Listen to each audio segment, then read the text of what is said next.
ফলহারিণী অমাবস্যা সমৃদ্ধ লাভের উপায়।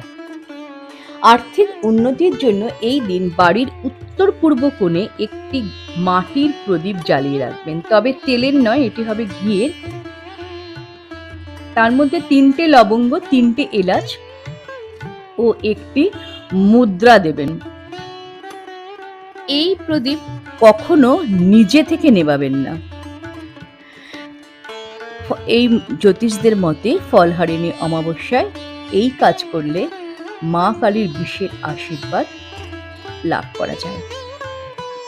এছাড়া আরেকটি উপায় করতে পারেন, সেটি হচ্ছে আপনার মরশুমি ফল যে কটা দিচ্ছেন সে কটাতে দিচ্ছেনই, অর্থাৎ বেজোড় সংখ্যায় আপনি দেবেন।